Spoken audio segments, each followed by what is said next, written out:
You are an aperture through which the universe is looking at and exploring itself. What could that possibly mean? An aperture, an opening, a hole.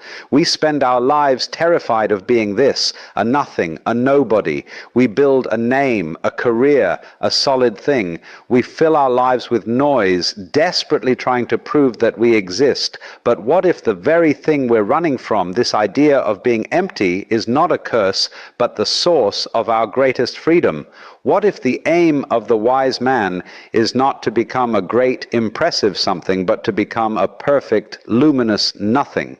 And this leads us to a word, a concept that is perhaps the most misunderstood of all. It is the subject we must explore, and I find it a little difficult to say what it is, because it's too fundamental to give it a title. One might call it the Way or the Tao, but that is like saying the sound of the rain is the weather report. It is not the same thing. I'm going to talk about emptiness. And that word, you see, immediately conjures up all sorts of things. A sense of lack, loneliness.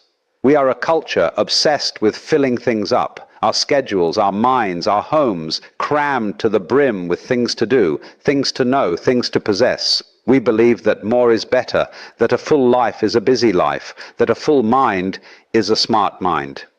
But have you ever considered that the most useful part of anything is precisely the part that is empty? There is a very old saying from the tradition of the Tao. It goes, "We mold clay into a pot, but it is the emptiness inside that holds whatever we want." Isn't that a curious thing? The potter, you see, takes the clay, works diligently, forms this beautiful, solid thing, and we admire it. We look at the pot and say, what a marvelous thing. But the potter, if he is a good potter, knows the secret. He knows that all his work was not to create a solid object, but to create a space, a contained emptiness. The clay is not the point. The emptiness is the point. Without that hollow space, you see, it would be a paperweight, a brick. You couldn't put anything in it. It would be useless. So we come to this strange idea, this seeming contradiction that the wise man, the person we look to for guidance, is not one who has accumulated all the answers, but one who actively seeks emptiness. Why on earth would he do that? Well, it is because he understands that the mind is like that pot. We spend our lives, do we not, filling our minds? We stuff them with facts, with opinions, with memories of what that dreadful person said to us 10 years ago, with anxieties about what might happen tomorrow. We are constant consumers, mental hoarders, and we never digest anything. We just keep piling it in. And so the mind becomes cluttered. A room so full of furniture you cannot move. A mirror covered in so much dust and paint, it can no longer reflect anything. It is a cup that is already full of clay. And if someone comes along to offer you a marvelous, exquisite tea, the truth of this very moment, you have no room for it. Your cup is already full of yesterday's tea, stale, cold, and bitter. The wise man seeks to empty this cup. But here we must be very careful. When we in the West hear the word emptiness, we tend to think of a void, a nihilistic nothingness, a kind of bleak cosmic despair. We think of it as the opposite of something, and to be nothing, to have nothing, is our ultimate fear. This is because we confuse emptiness with blankness. We think the goal is to become a blank slate, to erase ourselves. But that is not it at all. That is just another form of filling the mind, you see, with the idea of blankness. It is trying to be quiet by shouting silence at the top of your lungs. No, no. The emptiness that the wise man seeks is not a barren wasteland of the soul. It is a fertile void. It is the silence between the musical notes that makes the melody. Without the gap, you see, there is only a continuous, meaningless noise. It is the space between the stars that allows them to be stars. It is the still hub at the center of the wheel that gives the revolving rim its stability and its function. This emptiness is not nothingness. It is pure potential. It is the unmanifest source from which all things spring. Before the Big Bang, what was there? Scientists, poets, they might call it a singularity, a void. But from that void, emerged, well, everything. The galaxies, the planets, the oceans, and you and I sitting here having this peculiar conversation. The wise man seeks this kind of emptiness in his own mind. He is not trying to become stupid, to forget everything he knows. That would be absurd. He is simply cleaning house. He is taking the furniture out of the room, not to live in an empty room, but to dance in it. He is emptying his cup, not to keep it empty, but to make it ready to receive the wine of the present moment, which is, you might say, the only wine there is. He is seeking the state where the mind is not cluttered with commentary, where it can reflect the world as it is, immediately, directly, like a perfect mirror, or the surface of a still lake reflecting the moon. And in that reflection, there is no separation between the lake and the moon. The reflection is the moon for that moment. And the mind, when it is truly empty in this sense, is the world. And so the wise man seeks emptiness, not to escape the world, but to engage with it more fully, more freely, and more compassionately. He is free because he is not clinging to anything. He is light because he is not weighed down by the solid, heavy things of opinion and belief. He can flow, he can dance, he can be surprised. And that, I would suggest, is a far more interesting way to live. But how does one begin to sense this? How does one start to appreciate this emptiness when our entire culture, our very language, teaches us to value only the solid, the full, the thing? Well, that is a journey. So, we have this idea of the useful emptiness, the space that allows. But this can still feel a bit intellectual, a concept. A pot is a thing, after all. So let us wander a little deeper into the woods of this. There is another ancient idea from the same family of thoughts, the idea of the uncarved block. Imagine a great, beautiful piece of wood. A master carpenter looks at it. Now a poor craftsman looks at that block and sees a chair or a table or a door. He immediately wants to do something to it, to carve it up, to impose his idea upon it, to make it into something useful, to give it a name, a purpose, a price tag. But the true master looks at the uncarved block and just sees the block. He sees its grain, its texture, its sheer, silent suchness. He doesn't see what it could be, he sees what it is. And in that seeing, there is a kind of reverence, a love for the original, unnameable thing before we chop it up with our thoughts. Our mind, you see, is that poor craftsman. It is constantly carving the world up. It looks at this flowing, wiggly, interconnected reality and says, ah, that is a tree, that is a cloud, that is me, and that over there is you. It labels everything. It creates nouns where there are only processes. It creates things where there are only events. It takes the uncarved block of reality and whittles it down into a million little separate, lonely pieces. And we get so fascinated by all the little carvings, the thoughts, the opinions, the judgments, that we forget the original, silent, uncarved wood from which they all came. The wise man seeks emptiness by seeking to return to that uncarved block. Not by becoming a blank idiot, but by ceasing his compulsive carving. He learns to look at the world without immediately slapping a label on it.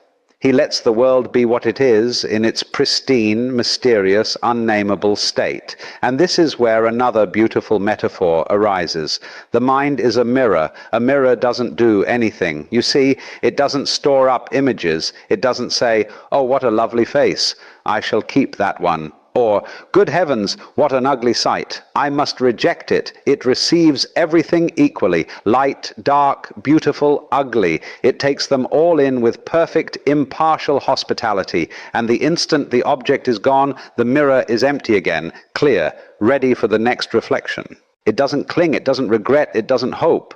Now, is the mirror being passive? Number, it is being incredibly alertly active in its receptivity. It is perfectly responding to everything that comes before it. That is its function. Its Tao, its virtue, its power is in its emptiness. Our minds have lost this mirror-like quality. We don't just reflect a sad event. We develop a sticky residue called my sadness. We don't just reflect an insult. We carve a permanent statue called my grievance. We are storing up all the dust and smudges of a lifetime, and then we wonder why we can't see anything clearly anymore. We are trying to see the present moment through the accumulated grime of the past. The wise man seeks to wipe the mirror clean, not to have nothing reflect upon it, but to have it reflect perfectly, to have a mind that meets this moment, this person, this problem, this joy, this grief freshly, directly, without the interference of all that old dust. He isn't indifferent. A mirror is not indifferent. It reflects the grief as perfectly as it reflects the joy. It is more sensitive, not less. It feels things more completely, precisely, because it doesn't cling to them, because it knows the feeling will pass and the mirror will be clear again. This is the great secret. Non-clinging is not coldness. It is the ultimate form of intimacy with the ever-changing flow of life. It is to be like water that does not resist. It flows around, it reflects, it yields, and yet in time it wears away the hardest stone. Its softness, its emptiness is its strength. So the emptiness we speak of is not a barren void. It is this vibrant, alive, mirror-like clarity. It is the uncarved block, rich with potential. It is a mind that has stopped its compulsive carving and has learned to just be, to reflect, to be the silent, spacious awareness in which the entire world is happening. And when you begin to sense that, even for a moment, you realize you are not something that is in the world. You are the space in which the world is coming and going. You are not the reflection, you are the mirror, and that changes everything. But how does one find this mirror? How does one stop the carving? Well, that is not a doing, but an undoing. So we arrive at the crux of the matter, don't we?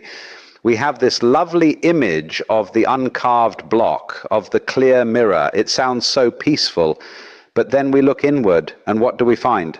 Not a mirror, but a museum. Not a block of wood, but a frantic little curator.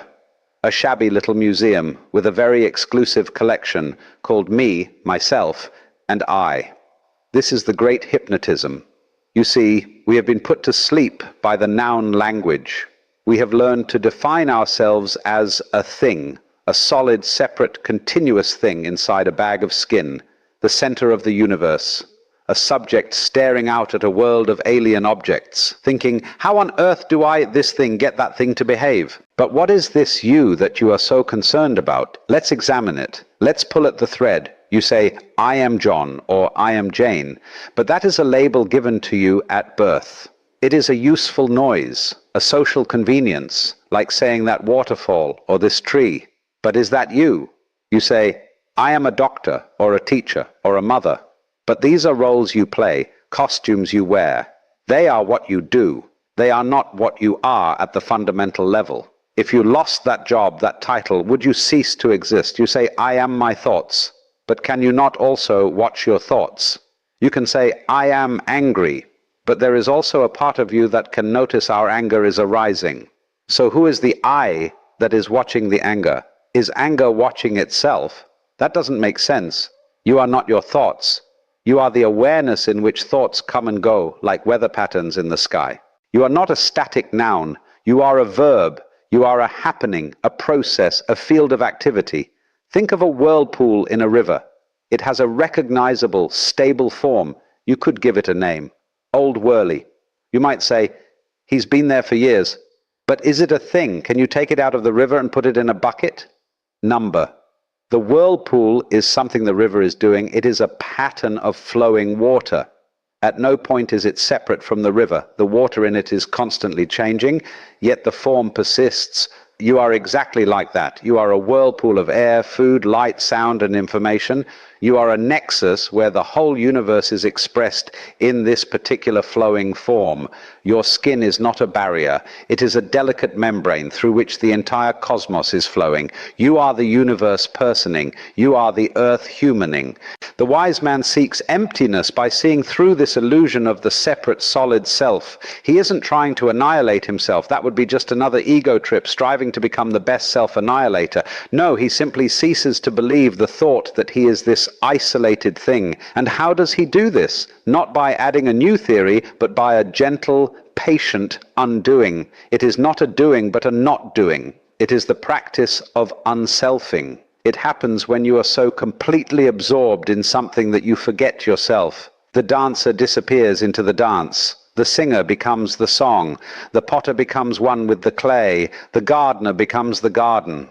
In those moments, the anxious, calculating me vanishes, and what is left is pure, effortless doing. The cup is empty, and you are miraculously, paradoxically full of the entire activity. It is the practice of listening, really listening to another person without simultaneously composing your response in your head. When you give them your complete attention, yourself is not there cluttering the space. There is just the sound of their voice, the look in their eyes. In that emptiness of your own ego, you meet them truly. It is the practice of looking at a tree, not as an object separate from you labeled tree, but simply seeing it without the word, seeing the shimmer of its leaves, the texture of its bark, the way the light plays through its branches. When you look without the label, you see the thing itself. And in that direct perception, the feeling of separation between the seer and the seen begins to melt away. This is not a grand, dramatic attainment. It is a subtle, continuous letting go, a gentle easing of the mental grip. You are not killing the ego. You are just seeing it for what it is. A useful social convention, a collection of habits, a pattern of energy, not the master of the house. And as this grasping relaxes, a funny thing happens. You don't become nobody. You become everybody. You realize that the center of yourself is not in here and the world out there.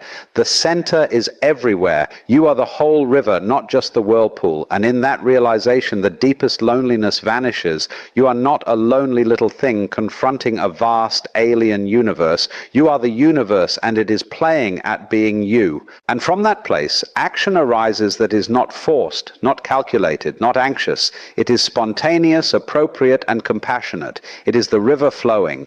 It is the tree growing. It is the universe expressing itself through your unique form. And it is, I assure you, the most effortless and powerful way to live. But this is not the end. It is really the beginning. For when you see this, the whole game changes. And that is the greatest fun of all. So what is the fruit of all this? What happens when the cup is emptied? When the mirror is wiped clean? When you stop clutching so tightly to the idea of yourself as a separate, fragile thing, you find, quite simply, that you are unburdened. There is an incredible luminous lightness that comes. It is not that your problems vanish. Oh no, life will continue to present its fascinating array of challenges, but the crushing weight of them dissolves. You see, most of our suffering is not the event itself, but our frantic resistance to it, our commentary upon it, our desperate effort to make it not be so. It is like wearing a suit of armor and then complaining that you feel heavy and cannot feel the breeze. The wise man is not someone who has polished his armor to a brilliant shine. He is the one who has simply taken it off. Without that solid, defensive eye to protect, what is there to fear?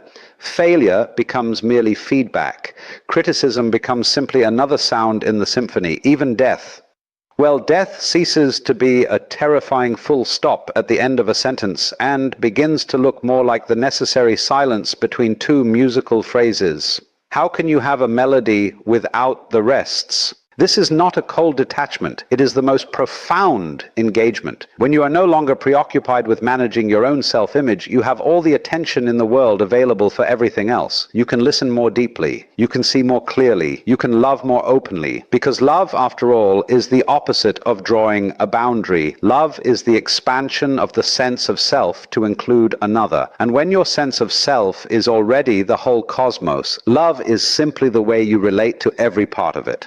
From this empty mind, action arises that is not forced. It is not your will being imposed upon a reluctant universe. It is the universe expressing itself through you, spontaneously and appropriately. It is what the Chinese sages called Wu-Wei, action without effort in harmony with the grain of things. Think of a skilled sailor.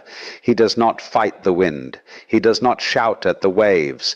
He has a mind empty of his own agenda. He simply feels the wind, senses the current, and adjusts his sails. His action is a perfect, graceful response to the environment. He is in a dance with the sea. The wise man is like that. His mind is empty of fixed plans and rigid opinions, so it can respond to what is with clarity, not with what he thinks should be. He is not a rock in the stream, grimly resisting the current. He is the water itself flowing around the rock, and which is ultimately more powerful. The rock may seem solid, but the water over time will wear it away to sand. This is the freedom of the empty mind. It is not freedom to get what you want. It is freedom from the desperate need to get it. It is the freedom to participate in the dance of life without worrying about missteps, because you realize the dance itself is what matters, not your individual performance within it. You are not a victim of a chaotic universe. You are the universe itself, joyful, spontaneous, and free.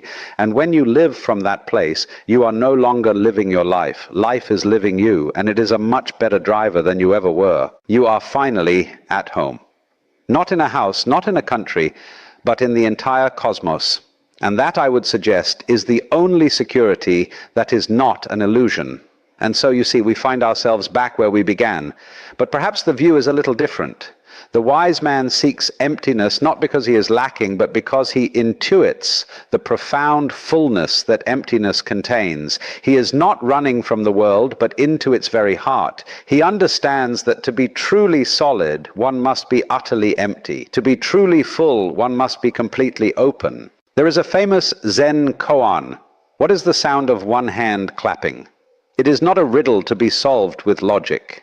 It is an invitation to experience the world before we chop it in two, before we create the duality of the clapper and the clapped, the subject and the object, the solid and the space. The sound of one hand clapping is the sound of this moment, the hum of the computer, the rhythm of your breath, the feeling of the air on your skin. It is the uncarved block singing its own nameless song. It is the mirror reflecting the universe without comment. It is what you are when you are not busy defining what you are. This is not a distant mystical state reserved for monks on mountaintops. It is your original nature before you learn to call yourself I. It is the feeling you get when you are so absorbed in something that you forget the time. You forget your name. In those moments, the cup is empty, and you are drinking directly from the wellspring of existence. So the journey is not one of acquisition. It is not about adding more knowledge, more virtue, more spiritual accomplishments to your collection. It is a journey of subtraction, a gentle, patient letting go of the layers of opinion, the armor of identity, the constant wearing effort to be a separate someone. You are not a lonely star in the blackness of space. You are the blackness of space itself, the immense, silent, and fertile void out of which all stars are born, and to which they all return. You are not a drop in the ocean. You are the entire ocean in a drop. And so perhaps the most important question to ask yourself is not what should I become, but what is it that I already am? What is this awareness, this consciousness that is reading these words, hearing the sound of my voice? Don't try to answer it with a thought. Just feel it. Don't define the mirror. Just be the clarity. The emptiness is not out there to be found. It is in here to be recognized. It is the very space in which your life is unfolding. It is the silence between your thoughts. It is the awareness that was there before you learned the word I. You are that silence. You are that awareness. You are that emptiness. And because you are that, you are also everything that appears within it. And so the dance continues, but now perhaps you can hear the music.